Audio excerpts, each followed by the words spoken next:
Pi news में आपका स्वागत है। मैं हूं एंकर मोनी। आइए नजर डालते हैं देश प्रदेश की तमाम बड़ी खबरों की। गली मोहल्लों में पहुंची प्रेरणा एक्सप्रेस।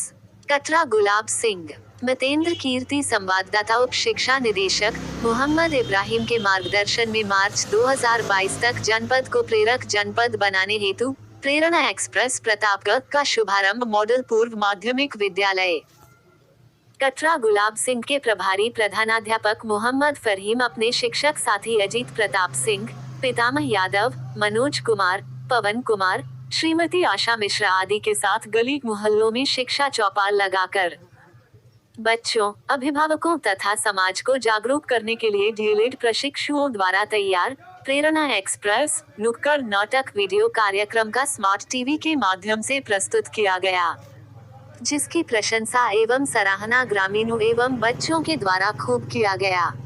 मिशन प्रेरणा योजना के अंतर्गत विद्यालयों में कक्षा 1 से 5 तक के बच्चों को कितना ज्ञान होना चाहिए, उसका एक लक्ष्य निर्धारित किया गया है।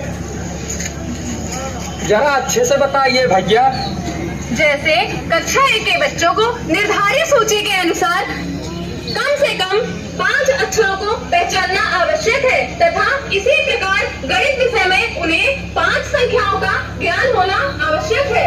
इसी क्रम को आगे बढ़ाते हुए कक्षा 2 में भाषा के अंतर्गत बच्चों को शब्द मिलाकर पढ़ना आना चाहिए और साथ ही साथ गणित विषय में 1 अंकीय जोड़ आना अनिवार्य किया गया है।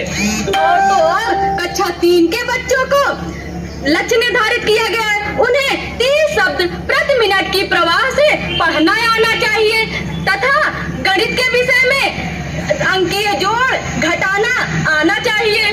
इसी प्रकार कक्षा 4 के बच्चों के लिए भाषाई शिक्षण के अंतर्गत अनुच्छेद पढ़कर प्रश्नों के जवाब देना आना चाहिए तथा गणित में 3 अंकों से लेकर के 4 अंकों तक के गुणा का 75% तक जवाब देना आना चाहिए।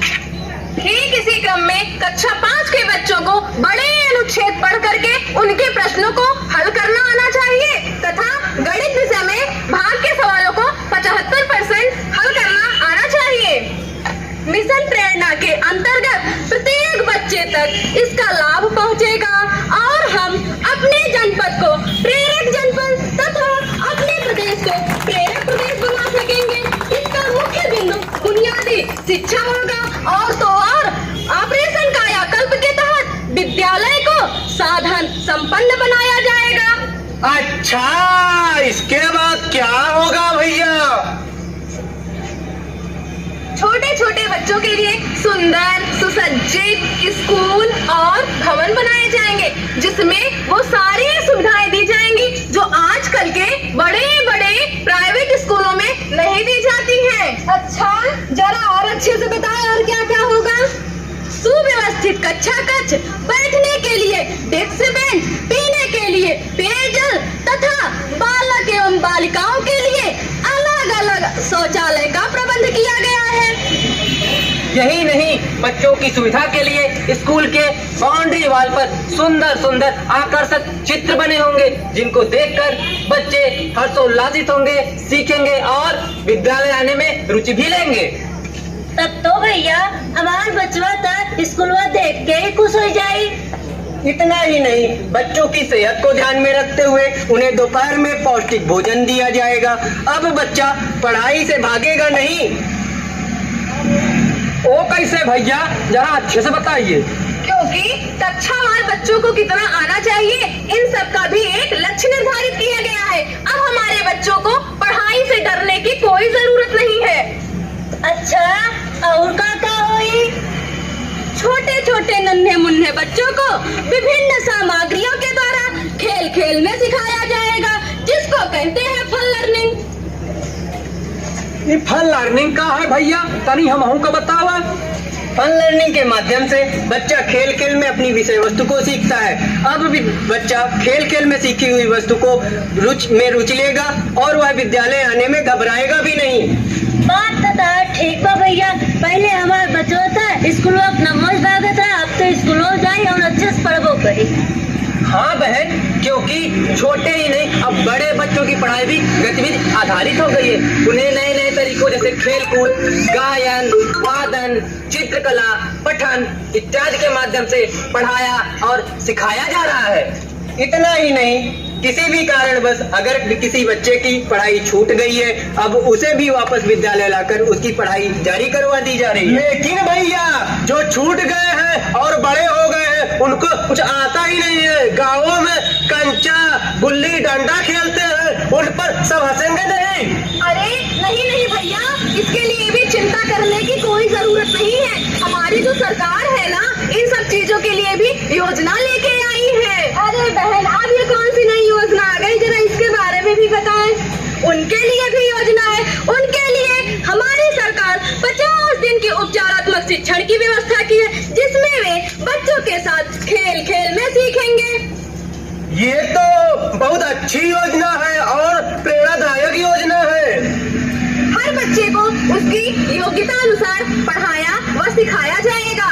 सीखने सिखाने की प्रक्रिया में सबसे अच्छी बात तो यह है कि शिक्षण के दौरान प्रत्येक बच्चे के स्तर को आंका जाएगा तथा बालक और बालिकाओं की प्रत्येक समस्या का समाधान किया जाएगा। हाँ, इससे बच्चों के पिछड़ने की संभावना ही नहीं रह जाएगी, क्योंकि बच्चों को पढ़ाना हमारा मात्र उद्देश्य नहीं है।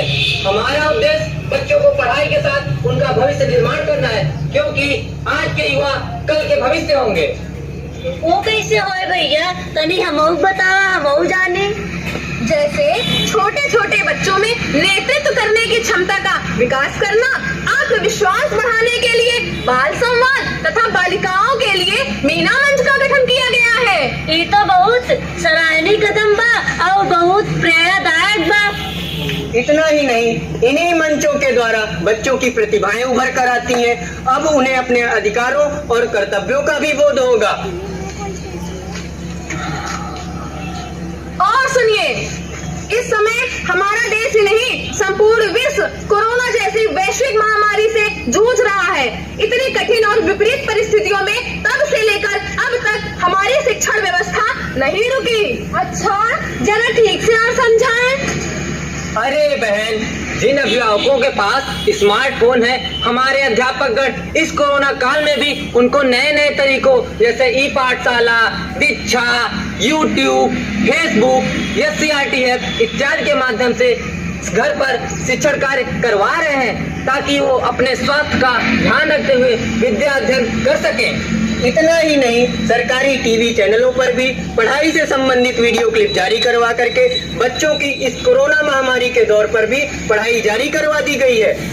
जरा सोचिए, जब हमारी सरकार हमें इतनी सुविधा दे रही है, मुफ्त किताबें, भोजन, समस्त भौतिक संसाधन, प्रशिक्षित शिक्षक जो कि प्राइवेट स्कूलों में भी नहीं है, सबसे बड़ी बात तो यह कोई फीस भी नहीं ली जा रही है, तो हमें अपने बच्चों को कहीं और भेजने की क्या जरूरत।